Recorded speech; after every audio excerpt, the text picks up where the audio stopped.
Mother in the Mirror. Once in the quiet country village of Matsuyama, in the old days when country people owned very little besides their plot of ground, their thatched cottage, and a few clothes, there was a young couple with a little daughter. They had very little, but they were happy. They loved each other, and they did not dream of riches which they could never have. Now the time came when the father of this little family had to go to Kyoto, the capital city. It was a long journey in those days, and great preparations had to be made before he left. The mother was worried that he was going so far away, but he comforted her, and promised that he would not come to harm. He said that if she were brave and good while he was away, he would bring back a present from the city. And so he went, and took care of his business in the great city, and marvelled at all the wonderful buildings and shops and the vast numbers of people. He would have so much to tell his wife when he got home. When the day came for him to return, the wife dressed herself in the blue dress she knew he liked, and dressed the baby in a new blue dress to match, and they awaited his coming. You can imagine how happy they were when at last they saw him trudging down the road, and how excited the little girl was at the pretty toys her father had bought. He talked for hours on the wonders he had seen. Then he took out a plain, flat wooden box, and with a smile he handed it to his wife. "Here is your present, my beautiful one," he said. "It is a very pretty thing, and is called a mirror." She opened the box and found a flat, round piece of metal. One side was ornamented with carved animals and flowers. The other side was smooth and shining like crystal. The young mother looked into it with delight. Her eyes were bright. She smiled, for in the mirror looking at her, she saw a lovely woman who smiled back at her. "What do you see?" asked her husband, who was delighted that she was so pleased. She said, "I see a pretty woman looking at me. She is moving her lips as though she was speaking to me. She smiles.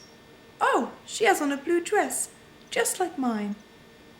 "Why, you pretty goose," said her husband, "it is yourself you see there. Everyone in town has a mirror, so they can see themselves. But here in the country, no one has ever had one before." The wife was of course very happy with her present. For the first few days she would often pause in her work, think for a moment, and take out her mirror and smile into it. She was very happy. But after a while she felt a little ashamed of her vanity, and believing that the mirror was too precious to leave around the house, she carefully wrapped it up in its box and hid it away with her few treasures. Some years went by, and the little family continued happy. The little girl grew up in the image of her mother, and was dutiful and kind to her parents. She was the friend of everyone in the little hamlet, and everyone loved her because she was so pretty and so good. Her mother was sometimes tempted to show her daughter the mirror, so that the girl might know how pretty she was. But remembering how often she used to interrupt her own work to stare at herself, she decided that the child should grow up without that sort of vanity. The mirror remained hidden and almost forgotten in its flat box. But then unhappiness came to that family. The mother became ill, and day by day found herself growing weaker. At last she knew that she would die. She grieved that she must leave her home and her loved ones, and she worried that without her good advice her daughter might not be so good and kind as she had been before. But she had a clever idea. She took the mirror from its hiding place and placed the box in her daughter's hands. "You know that I am very sick," she said, "and I am quite sure that I am going to die and return to my ancestors. After I am gone, I want you to remain a good and faithful daughter. I want you to promise me that every morning when you get up, and every night when you go to bed, you will look into this mirror that I am giving you. Then you will see that your mother is still watching over you, and you will be brave and good." That night she died. The next morning, wiping her tears away and making herself smile so that her mother would not see her unhappiness, the girl took the mirror out of its box and looked into it. What a wonder!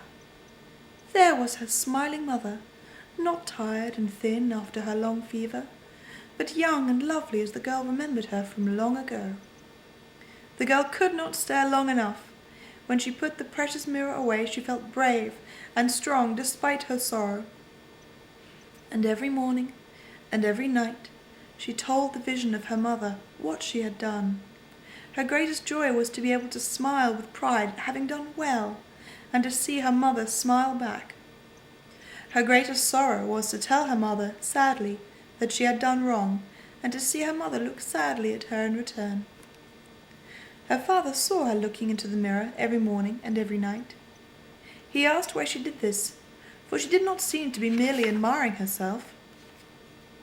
"Father," she said, "I look into the mirror every day to see Mother and to talk to her."